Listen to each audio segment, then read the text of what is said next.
বিনা প্ৰতিদ্বন্দ্বিতা 4জন জয়ী হ'ল, এইটো বিষয়ে আপুনি কি ক'ব?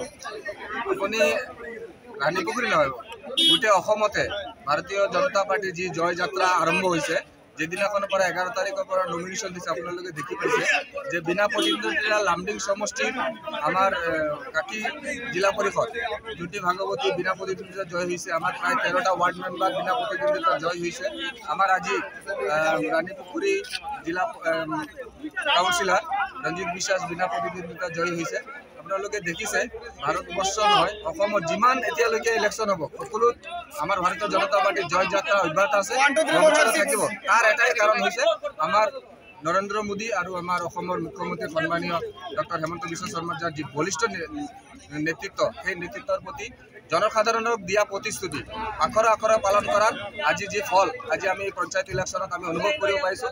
আৰু ৰাইজে ইয়াত আমাৰ বিপুলভাৱে আমাক সমৰ্থন কৰিছে। আজি আপোনালোকে নিজে দেখিছে, আজি নমিনেশ্যনৰ লাষ্ট উইথড্ৰৰ দিন, অলপ পিছতে আপোনালোকে আৰু তথ্য পাব। বহু সংখ্যক ৱাৰ্ড মেম্বাৰ আমাৰ জিলা প্ৰতিনিধিত্ব জয় কৰিছে।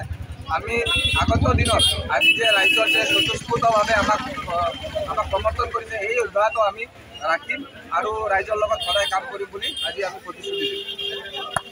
ৰাণীপুখুৰী আপোনালোকৰ গাঁৱত কিমানজন জয়ী হৈছে বিনা প্ৰতিদ্বন্দ্বিতা? আমাৰ ৱাৰ্ড মেম্বাৰটো আমাৰ বিনা প্ৰতিদ্বন্দ্বিতা হৈছে, য'ত আমাৰ কংগ্ৰেছৰ লগত আছিলে। কংগ্ৰেছ আমাৰ বিজেপিৰ যিবিলাক প্ৰাৰ্থী দেখিয়ে তেওঁলোকে অলৰেডি মনোনয়ন পত্ৰ প্ৰত্যাহাৰ কৰিছে।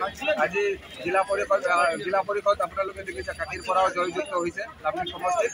আজি ৰাণীপুখুৰীৰো এপি সদস্য চিৰঞ্জিত বিশ্বাস ডাঙৰীয়া জয়যুক্ত হৈছে।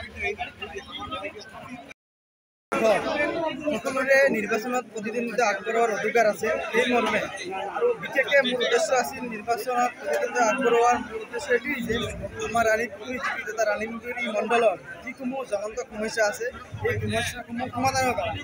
কিন্তু যিহেতুকে আমাৰ এই ৰাণীপুখুৰী জিপি তথা মণ্ডল যিখিনি আমাৰ হিন্দু ধৰ্মাৱলম্বী লোক আছে, গতিকে মই দেখিলোঁ যে আমাৰ কংগ্ৰেছ যিখন দলত মই যোৱা কালিলৈকে আছিলোঁ, কিন্তু আজি মই পদত্যাগ কৰিছোঁ আৰু বিজেপিত যোগদান কৰিছোঁ আৰু মই মনোনয়ন পত্ৰ প্ৰত্যাহাৰ কৰিছোঁ। যিহেতুকে আমাৰ এই এলেকাসমূহ হিন্দু ধৰ্মাৱলম্বী লোক আৰু মই মুখ্যমন্ত্ৰী ডাঙৰীয়া আৰু বিজেপি ডাঙৰীয়াৰ কাম কাজত মই আকৃষ্ট হৈ মই বিজেপি দলত যোগদান কৰিছোঁ। কোনোবা হেঁচা দিছে নেকি? হেঁচাৰ কোনো কথা নাই, মই নিজ ইচ্ছাতে মই বিজেপি যোগদান কৰিছোঁ।